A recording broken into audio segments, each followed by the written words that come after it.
김용진 축의 매불쇼. 자, 흥미로운 과학 이야기하러 지금 출발하겠습니다. 엑소와 심용주 박사의 이건 왜 이럴 과학? 엑소님 어서 오십시오. 네, 반갑습니다. 곽과엑소입니다. 네, 반갑습니다. 그리고 여러 분야의 박사 심용주 박사님 어서 오십시오. 네, 안녕하십니까, 심영주 박사입니다. 네, 반갑습니다. 정말 오랜만에 만나게 되네요. 거의 2달 만인 것 같은데. 아, 너무 반갑습니다. CES에서 안 죽고 살아왔습니다. 네, 예? CS. 아, 갔다 왔어요? 네네, 라스베가스. 도박은 안 했고요. 네, 도박은 안 했고 CES에 이제 회사가 뭐 출품하는 게 있어가지고. 네. 안 아, 죽고. CES 출품을 했어요? 예. CES가 뭔데? 아, 그 세계 최대 가전 컨슈머 아, 일렉트로닉스라고 그러시잖아요. 해서 이번에 낸 게 있어요 거기에? 저희 이제 회사에서 판매하는 개발한 뭐? 고양이용 웨어러블 제품.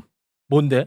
그러니까 고양이 목에 채워서 슈트 이런 거요? 네, 아니 일종의 그 애플워치 같은 그런 거죠, 고양이용. 네. 그래서 고양이의 건강 상태를 확인해가지고 문제가 있으면 수의사나 아니면은 보호자에게 아, 연락이 가는 걸로. 네. 와. 그래서 언제 아플지 어떤 문제가 있을지를 예측도 하고 뭐 그런 제품입니다. 아, 인기 그럼. 많았습니다. 아, 인기 많았어요? 예, 회사 잘 나간다. 투자도 받았습니다. 아, 대박이네. 오. 투자하실 분들 연락 주십시오. 아, 그 말 나온 김에 네네. 제가 좀 몇 개 좀 여쭤보겠습니다. 네네.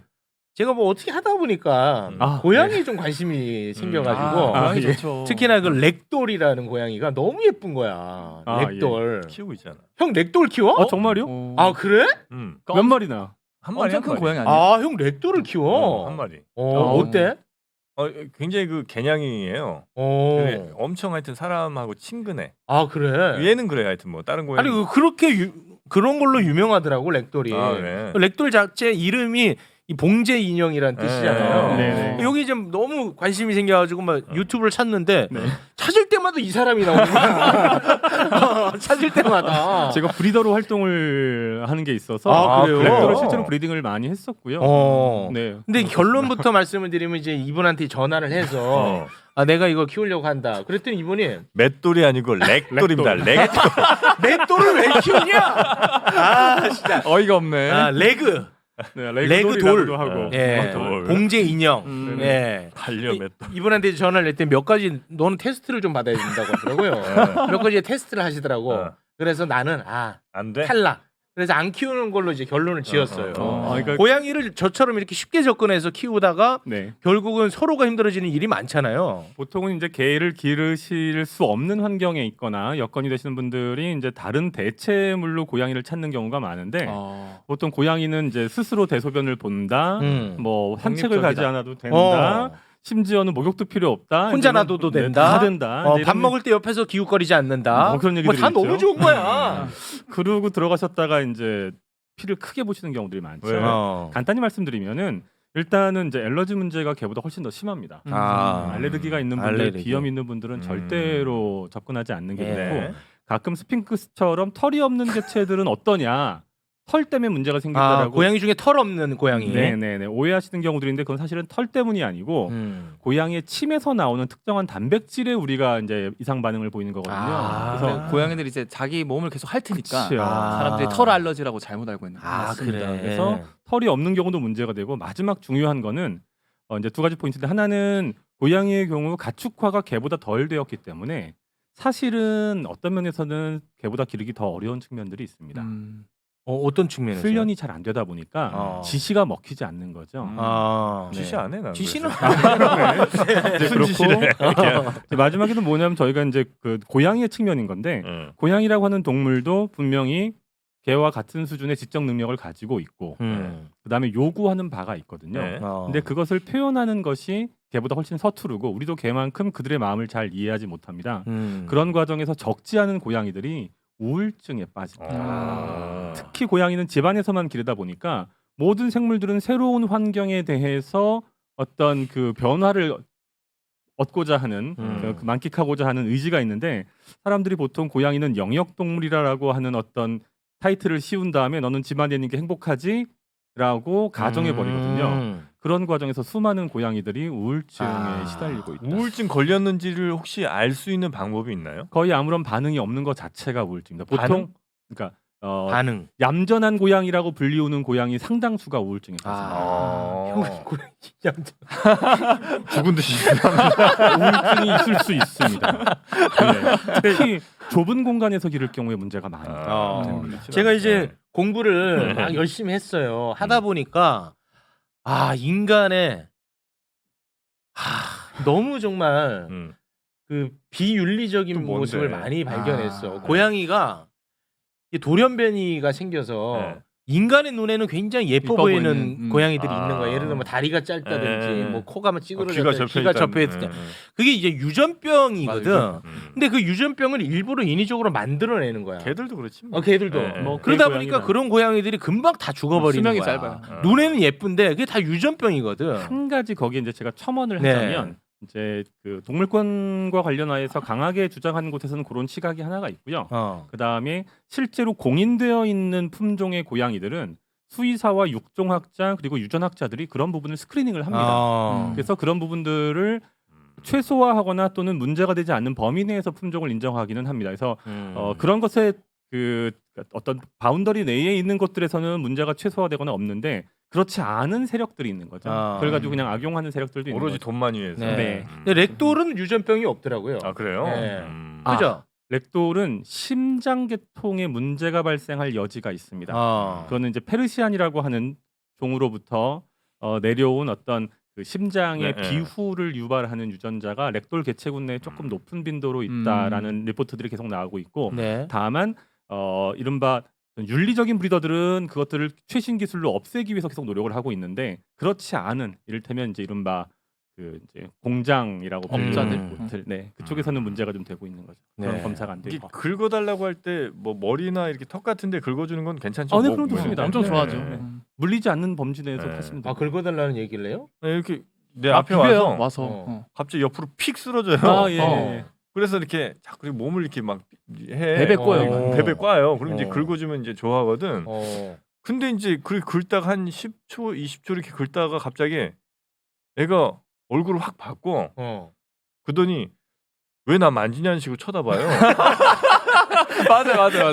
그리고 난 얘는 뭐야? 거기까지만 좋았던 거예요. 네, 거기까지. 거기까지만. 아니, 또는 그 방식이 뭔가 자기 마음에 들지 않은 거. 이를테면 예를 들어서 어떤 여성이 나를 원한다고 했을지라도 어떤 특정한 시점까지는 또는 특정한 범위까지는 인내할 수 있지만 그걸 넘어가는 건 싫어할 수 있잖아요. 뭐 그런 맥락으로 보시면 돼요. 실제로 때리는 건 싫어하지만 뭐 쓰다듬어 주면 좋아하고 뭐 그런 개념. 저는 최 형님이 기르셔도 충분히 잘 하실 것 같은데. 아니요, 제가 비염이 비염 있어요. 때문에. 네, 그러면 비염이 또, 있어서 비염이 거기에서 있어서. 바로 그냥 전화를 끊어버렸어요. 끝 인사도 없이. 네. 그걸로 하면 승부를 봐. 언제까지 비염 달고 살래? 아니 뭐 이게 무슨 말이야? 비염이? 알레르기랑 한번 강한 애랑 한번 대결해. 아니 뭐 비염이 스포츠입니까? 근데 고양이는 한 가지 조심하셔야 되는 게 네. 평소에 심지어 아무 문제가 없던 분들도 고양이를 장기간 기르게 되면 갑자기. 없던 게 생기기도 해요. 생기기도 해. 예, 그래서 고양이를 키우실 때에는 정말 심각하게 생각하고 신중해야 들어가셔야 돼. 돼요. 그래요. 네, 알겠습니다. 공고 고맙습니다. 자, 그러면은 심영주 박사님 오늘 준비하신 얘기 다 한 거고요.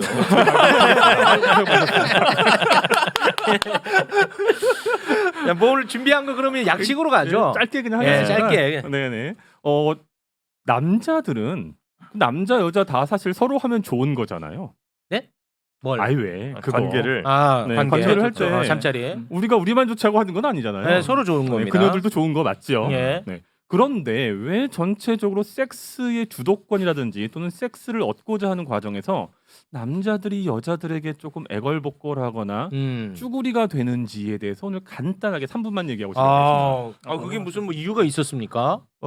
최소한 제가 봤을 때 저희 둘은 잘 모르겠는데 이 두 분은 좀 상황이 다를 것 같아서 아니, 화가 날 저 것 아저씨. 같기도 한데 갑자기 좀 화가 날 것 같아요. 내가 박사로 좀 인정해줬더니 나랑 같이 한 세트로 묶어버리네. 전화도 저 요리하는 타인데 그러면 안 될까요? 이건 저 그렇게 네. 하찮은 남자 아닙니다. 죄송합니다. 네. 최소한 저 같은 경우에는 무언가의 어떤 제가 원하는 성적 만족을 얻기 위해서는 큰 노력을 해야 됐었는데 네. 제 평생을 놓고 봤을 때 대부분의 남성이 저랑 비슷한 것 같아요. 네. 근데 왜 그러냐? 도대체 왜 그런 거야? 이유는 아주 단순합니다. 도대체 왜? 우리는 싸고 끝나서. 우리는 재미만 보잖아. 또 한 두세 달 뒤에 뵐 것 예. 같아요. 우리는 재미만 보니까. 우리는 재미만 보고. 우리는 재미만 보는데 어. 그 재미 이후에 벌어지는 수많은 것들은 여성들이 책임지고 감내해야 그렇죠. 되고. 아, 그렇지. 그것이 이제 기본적인 핵심인 거고 그게 음. 다냐? 꼭 그렇지만은 않은 게 또 하나는 뭐냐면 저희가 이제 그 베이트만의 원리라고 하는 개념이 있습니다. 혹시 들어보신 분들은 베이트만의 원리? 네, 베이트만의 원리는 뭐죠? 베이트만이라고 하는 이제 생물학자가 만들어낸 개념인 건데 임신, 출산, 양육 과정에 많은 자원을 투입하는 암컷들은 자신의 새끼가 누구인지 거의 100% 확신할 수 있거든요. 그런 경우에는 관계를 많이 갖지 않습니다. 한두 번만 가져도 자신의 것임을 확신할 수 있는 DNA를 갖고 있는 새끼를 확보하니까요. 그럼 자기가 태어난 역할은 이미 끝난 거죠. 근데 우리 같이 그냥 싸고 끝나는 수컷들은 그게 확인이 안 되기 때문에 열심히 해야 되는데 그 과정에서 잘난 수컷과 못난 수컷 사이에 섹스의 기회가 매우 불균등하게 불균질하게 존재하는 거죠. 네. 그럼 그런 것들이 전체적으로 사회적으로 큰 어떤 이제 텐션을 유발하게 되죠. 잠자리의 양극화가 사실 가장 큰 문제입니다. 실제로 네. 이제 북유럽이라든지 일부 중부 유럽 같은 경우에 그런 문제를 사회적으로 또는 정치적으로 정책적으로 해결하기 위한 조치들을 하죠. 어떻게 해요? 공창. 근데 네. 그거는 물론 이제 일종의 뭐 큰 풍선에 바람을 약간 빼는 효과는 있을지 몰라도 아까 말씀하신 대로 내 새끼가 누군지 모른다는 그 본능 때문이라면 거기는 이제 사실은 이세와는 무관한 곳이잖아요. 실제로 수컷은 부인과 함께 오랫동안 결혼 생활을 한다 할지라도 그 아이가 내 아이임을 확인하지 못하죠. 네, 그래서 수컷이라고 하는 존재는 기본적으로 따라서 계속해서 새로운 상대방을 만나서 섹스를 하고자 하는 본능을 가지고 있었던 우수한 선조들의 후예죠. 네. 그 본능이 이제 남아 있다는 거군요. 그렇죠. 그럼 이제 꼭 그런 아이를 바라지 않더라도. 그렇죠. 근데 최근에 저희 같은 경우에 이제 뭐 미투 또는 페미니즘 이런 것들 때문에 성적으로 기회들이 점점 줄어드는 어떤 성적으로 폐쇄적인 그 암흑기로 들어가고 있지 않습니까? 우리나라 사회 전체가. 저는 그렇게 분석하거든요. 네. 통상 우리가 조금 좀 되게 무서운 위험한 말을 수 있어가지고 네. 저는 뭐 함께 하진 않겠습니다. 네. 그 발언에 저 혼자 대해서는. 그냥. 근데 6개월로 가면 어때? 6개월. 네, 그 발언에 대해서는 뭐 저는 함께 하지 인정하지 6개월 후에 않습니다, 저 다음 겨울에 한번 만나겠습니다. 네. 저희가 그 90년대나 2000년대의 어떤 캠퍼스에서 이루어지던 일들 그런 것들을 생각하면 그 당시에 나왔던 영화들 이를테면 색적시공 같은 영화들 그런 영화 지금은 더 이상 못 나오지 않습니까? 그런 영화 나오면 난리 나거든요. 그러니까 지금 이제 성의 어떤 개방기에서 성의 암흑기로 들어가고 있다고 생각을 하는데 뭐 이랬건 저랬건 이제 북유럽이라든지 또는 중부 유럽에서는 그런 문제들을 사회적으로 계속 접근해 왔던 거죠. 실제로 결혼이라고 하는 게 섹스의 교환, 섹스라고 하는 어떤 그 재화를 놓고 네. 그다음에 화폐로 교환한다는 측면에서는 결혼하고 공창제도가 실질적으로 사회 경제학이라고 하는 분과 학문 내에서는 별 차이가 없습니다. 일종의 계약인 거죠. 네. 나는 섹스를 주고 너는 나에게 보호 또는 어떤 금전적인 또는 그 자원을 제공하고. 네. 결혼은 사실상 공창이다. 내후년 겨울에 뵙겠습니다. 10년 뒤에 뵙는 걸로. 네. 다음 대선. 대선 때 한번 뵙겠습니다. 네. 사실 5년 후에. 네. 동물학자 입장에서는 결혼이라고 하는 제도는 단기간에 이루어지는 섹스와 자원 간의 교환을 안정적으로 바꿔놓은 것에 불과하거든요. 학자적 입장에서 보자면 학자적 그렇죠. 입장. 학문적인 측면에서 네. 학술적으로 무슨 얘기를 못 하겠습니까? 아니, 결혼 어떻게 하셨어요? 이혼 위기에 처해. 이혼 위기 10주니까 이런 말할 자격은 있습니다. 네, 네. 이혼하고 확실하게 다시 한번 말씀드리는 걸로. 네. 그래서 오늘은 뭐 짧자면 짧고 길다면 긴 얘기 준비는 많이 해왔는데 네, 그런 네. 얘기를 했고 마지막에 이제 덧붙이고 싶은 게 네. 그럼 이러한 그 상황에서 벗어나려면 어떻게 해야 되냐? 거기까지만 말씀드리고 어떻게 해야 돼? 남자도 임신하면 됩니다. 그건 안 되잖아. 가능합니다. 잠깐만 틀어주시겠습니까? 무슨 얘기야 네. 이것도 상상 임신. 영화 지금 이거 기억나십니까? 네네네. 네네네. 모르시는군요. 이거 뭐예요? 이거 모르시면은 이제 30대신 거고. 봤는데 저 그거지. 네네. 아놀드 슈왈츠네거가 나왔던 주니어라고 하는 영화입니다. 주니어. 그래서 직접 이제 아이를 임신해서 네. 출산까지 하고 양육하는 그런 과정이 나와 있는 영화인데 실제로 저게 2000년대 초반에 중국에서 시행된 적이 있고요. 초기 단계 임신까지. 그리고 현재도 지금 이제 화면을 좀 띄워주실 텐데 미스 리틀 하와이 출신이고 한국계입니다. 네. 이제 베아티라고 불리우는 하와이 여성인데 예쁘죠. 네. 상당한 미인입니다. 이분이 남자로 성전환했고 그 다음에 일반적인 그냥 원래부터 여성이었던 분과 결혼을 했는데 남자로서 네. 부인이 자궁적출해서 아이를 낳지 못하다 보니까 자신이 임신을 했어요. 아직까지 여성기가 남아 있었던 거죠. 그건 이제 남아 있으니까 그거는 가능한데. 좀 다른 얘기인 것 네네네. 같고요. 그리고 네. 현재 이미 남성 같은 경우에 현재 기술로는 윤리적인 문제가 있기는 하지만 네. 임신이 가능합니다. 기술적으로는 네. 어떻게 뭔가 뭐 인공자궁 같은 걸 아니요, 넣는다는 거예요? 전혀 없이 그냥 수정란을 복강 내에 이식하게 되면 그 복강 내에서 자궁 외에 임신을 한 것처럼 네. 그 이제 태아가 발달을 하면서 내장 기관에 태반을 붙여가지고 성장합니다. 진짜요? 한 가지 이슈만 있습니다. 여성 호르몬을 좀 더 넣어줘야 됩니다. 신기하다. 네, 저 베아티 같은 경우에도 이제 그 남자죠. 이제 남성화를 하기 위해서 계속해서 남성 호르몬을 주입했었는데 그 과정에서 임신하는 동안은 남성 호르몬을 끊었었거든요. 그렇지 않으면 그게 이제 태아에 부정적인 영향을 미치니까. 그래서 네. 약간 그 이제 그 뭐랄까 점핑하는 얘기일 수 있지만 우리가 여성들에게 목맬 수밖에 없는 구조는 그녀들이 우리를 대신해서 아이를 키우기 때문이고 혹시 여러분들 중에 그게 싫다면 임신도 해볼 수 있다. 네. 라는 말도. 뭐 얘기 다 듣고 보니까 제가 그러면 조금 더 조르겠습니다. 해달라고. 더 열심히 애원하는 네네. 걸로 정리하겠습니다. 한 번만. 요거 끝내겠습니다. 네. 잠깐 한 번만 했다. 길지도 않아. 모르게도 할 수 있어. 가끔은 저도 급할 때 느껴지지도 않을 거야. 뭐 이렇게. 네.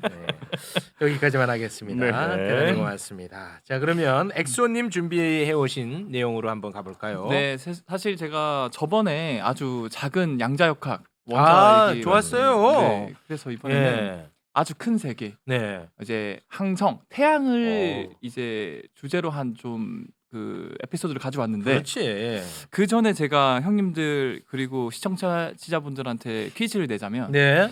그 전투기 중에서 가장 빠른 전투기가 네. 얼마나 빠른지 아시나요?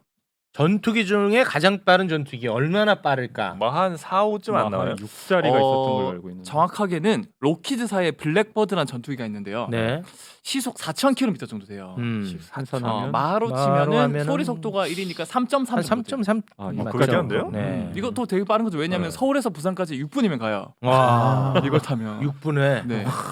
그래서 시속 대단하네. 4,000km인데 이 블랙버드 전투기보다 훨씬 빠른 속도로 뭔가가 날아다니고 있다. 인간이 만든 기계 중에서. 와. 그게 여러분 놀라지 마세요. 약 70만 킬로미터로 날아가고 있는 태양을 향해 날아가는 탐사선이 있어요. 시속 70만 킬로? 네. 와. 이게 어느 정도 빠르냐면 이 탐사선을 타면 서울에서 부산까지 얼만큼 걸리는지 아세요? 눈 깜짝거려. 1, 2, 도착. 와, 도착이야. 2초면 가요. 2초. 와, 그 부산 서울. 네. 니 지금 어디고? 내 서울이다. 언제 나 지금 서울 부산이다. 재밌습니다. 엄청 재밌어. 어려워. 아니 뭘 짠? 짠 건 아니야. 아, 그래? 순간 애드립이야. 아. 잘 안 되지. 놀라우세요. 네. 그런 거 형 각수산 씨나 명민준 씨한테 맡기시고. 걔네도 이거 안 받아가요. 아무튼 2초면 갑니다. 그래서 마하로 치면 거의 600 정도의 속도로 태양을 향해 날아가고 있는데 이게 그 스파이더맨의 주인공 피터 파커랑 이름이 똑같은 이제 파커 탐사선이라고 하거든요. 근데 오늘 얘에 대해서 제가 준비를 했는데 얘는 그러면 왜 이렇게 속도가 빠르냐? 왜 빠른 이유가 사실은 이 태양 주변을 얘가 돌아다니면서 태양을 관찰하거든요. 그러니까 점점 가까워지고 있습니다. 아, 일직선으로 가는 게 아니고 나선형으로 이렇게. 얘 돌면서 계속 점점 가까워지고 있거든요. 근데 얘가 조금만 속도가 느려져도 이 태양의 중력이 너무 강해가지고 그냥 태양에 바로 빠져버려요. 그럼 탐사를 오랜 기간 자세히 못 하거든요. 그래서 이 파커 탐사선은 이 금성이랑 태양을 왔다 갔다 하면서 이 각각의 중력을 이용해요. 그래서 점점 가속합니다. 점점 가속을. 그래서 이 금성과 태양의 중력을 이용하는 걸 스윙 바이라고 하는데 보면은 태양이나 금성을 왔다 갔다 하면서 속도가 점점 빨라지거든요. 그래서 이렇게 빨라짐으로써 태양이 안 빠지면서 계속 조금씩 궤도가 줄어들면서 점점 조금씩 태양 가까이 가서 태양을 관찰을 하는 거죠. 그래서 시속 70만 킬로미터까지 나온다.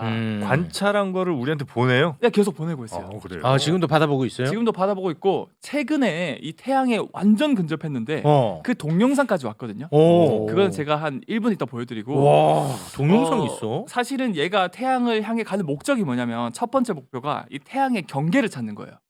왜냐하면 태양 자체가 지구처럼 뭔가 땅이 있는 게 아니고 플레임이 있으니까. 플라즈마 상태라서 이게 경계가 정확하게 어딘지를 몰라요. 아 그래. 근데 여러분들 태양 예전에 어릴 때 그러면 어떻게 그려요? 그냥 동그랗게 그린 게 아니고 삐죽삐죽 이렇게 그리죠. 네. 근데 이 태양이 플라즈마예요? 플라즈마예요. 기체도- 액체도 아니고 고체도 아닌. 기체도 아닌. 네, 그거보다 더 뜨거운 플라즈마 상태. 그래서 이 경계가 어딘지를 알고 싶어서 지금 가고 있는 건데 이 삐죽삐죽한 이 곳을 사실은 이름이 코로나라고 하거든요. 하필이면. 하필이면이 네. 아니고 원래는 코로나였어. 먼저 이름이 지어졌어요. 먼저예요? 네. 근데 코로나 바이러스나 이 태양의 바깥 대기층 코로나나 이름이 어원이 똑같아요. 아니 근데 옛날에는 네. 그냥 태양을 보면 그냥 동그랬을 거 아니에요. 네. 근데 어떻게 그 화염 같은 거를 이렇게 우리가 표현하게 됐어요? 이건 굉장히 오래됐잖아요. 그게 생각보다 몇십 년에 한 번씩 네. 그 일식이라 그래서 네. 달이 이렇게 가리면 태양이 잘 보이거든요. 네. 그럼 태양 바깥에 뭔가 이렇게 뾰족뾰족한 게 보이는 거예요. 그래서. 맨눈으로 봐도. 그래서 이게 사실은 코로나라는 뜻 자체가 그리스 어원인데 왕관. 맞아 왕관. 그래서 태양도 코로나라고 너 왕관 닮았으니까 너 이 부분은 코로나야. 난 바이러스 코로나 바이러스도 얘 스파이크 단백질이 왕관 모양이네. 너도 그럼 코로나 바이러스에 네. 이렇게 지어진 건데 아무튼 이 탐사선이 경계면을 찾았어요. 코로나 쪽으로 들어가서 약 태양으로부터 1,300만 킬로미터 정도까지가 코로나고 그 다음부터는 태양풍이라고 해서 막 바람이 부는 태양의 입자가 부는 지역이다라는 걸 밝혀냈거든요. 와. 근데 여기서 끝난 게 아니라 얘는 더 지금 깊숙이 들어가고 있는데 600만 킬로미터까지 가까워졌거든요. 600만. 이게 얼만큼 가까운지 뭔지 모르겠죠. 네. 태양이랑 지구까지의 거리가 1억 5천만 킬로미터거든요. 아. 근데 600만 킬로미터면 굳이 이제 비유를 하자면 우리가 사회적 거리두기 하잖아요. 네. 2m 정도 유지하고 있죠. 네. 근데 태양과 지구 사이가 2m면은 파커 탐사선은 8cm 앞에까지. 근접한 거야. 그러니까 모공까지 다 보이잖아요. 그 정도면. 모공 보이죠. 그래서 얘네들이 지금 근처까지 가서 그거 안 타요? 그러니까요. 이게 코로나가 온도가 엄청 뜨거운데 네. 이게 또 첨단 기술의 집합체거든요. 네. 그래서 이 열을 막을 수 있는 차폐막을 앞에 달고 그 뒤에 탐사선이 숨어가지고 계속 보고 있는 거예요. 그래서 이 앞에 차폐막은 탄소 강화 섬유로 돼 있어가지고 약 1,600도까지 버티는데 앞에 판은 막 몇천 도가 올라가는데 그 뒤에 있는 탐사선은 30도밖에 안 돼요. 와 대단하다 진짜. 기술이 대단하네. 엄청나죠. 근데 이렇게 그 차폐막이 있고 와. 계속 이제 태양을 보면서 도는 것 같은데 그렇죠, 그렇죠. 자칫 잘못해서 조금만 비틀어지면 바로 다 녹아버리겠네. 뒤는. 그래서 바로 고장 나는 거죠. 와. 근데 생각보다 이게 좀 안전할 수 있는 이유가 뭐냐면 네. 이 코로나가 사실은 여러분들 이 100만 도에서 300만 도 정도 되거든요. 근데 지금 코로나에 들어갔어요. 근데 아까 제가 말씀드린 1,600도를 견디는 건 뭐 1,000도든 2,000도든 3,000도든 나발이고 100만 도면 다 녹아버려야 되잖아요. 녹지. 근데 왜 안 녹을까요? 왜 그래? 이건 여러분들 사우나 가면은 건식 사우나, 습식 사우나 가보셨죠? 예. 근데 건식의 90도, 100도가 넘는데 네, 덜 우리- 뜨거워요. 물 끓는 온도랑 비슷한데 안 죽잖아요. 맞아요. 왜냐하면 건식은 열을 전달해주는 수분이 없기 때문에 우리가 버틸 수 있는 거거든요. 얘도 똑같아요. 태양으로 가는데 열이 아무리 뜨거워도 전달되는 입자가 없으니까 한 1,000도 정도까지만 온도가 올라가고 버틸 수 있는 거예요. 그런 게 있었구나. 한번 가봐야겠네. 자 마지막으로 제가 그러면은 백문이 불여일견이라 그래서 이 네. 파커 탐사선이 네. 진짜 코로나 속에 들어가서 지금 영상을 찍고 왔거든요. 와, 진짜 보여드릴게요. 너무 궁금하다. 어떤 형상일지. 이게 막 반짝반짝 이거 보세요. 와 진짜 신기하죠. 저기 이제 태양을 찍은 거예요? 네, 태양이 들어가고 있는 장면인데 우와. 엄청나게 반짝반짝거리는 게 많죠. 이게 전부 다 태양에서 나오는 소립자, 입자, 전자들, 먼지들이 이 탐사선에 부딪혀가 튕기면서 나와요. 와, 진짜로. 이제 이건 사상 최초로 어떻게 보면 비유로 치면 이제 8cm 앞에서 찍은 거죠. 와. 그래서 그 영상을 바로 지금 전송해서 나사에서 공개를 한 거고 지금 계속 가까워지고 있다. 저기서 와. 통신 된다는 것도 너무 진짜 신기하다. 신기하네. 너무 신기하죠. 다시 한번 볼 수 있을까요? 한 번만 더 보여주세요. 네, 너무 신기한 장면이네. 자세히 보시면 뒤에 배경에 은하도 보입니다. 그 다음에 수성 금성도 보여요. 보시면 은하 지나가고 있죠 지금 오른쪽에. 그 다음에 수성 금성도 나오고. 뭐가 수성인지 몰라서 아는 척해야 동그란 되니까. 점두 개. 이런 것들이 지구나 금성, 화성 이런 것들이. 그럼 뒤에만 이렇게 점 같은 거 있는 건 뭐예요? 그건 다 별들이에요. 별이야 그 하나 하나가 다. 네. 다시 한번 보실 수 있어요? 다시 한번 볼까요? 네. 별이 진짜 많아요. 봐봐 여러분들. 뒤에 막 점 같은 줘봐 사선 줘. 정도 보이죠? 그게 전부 다 별들이. 다 저 하나 하나가 별이야. 네. 와. 아니 태양은 어디 있어?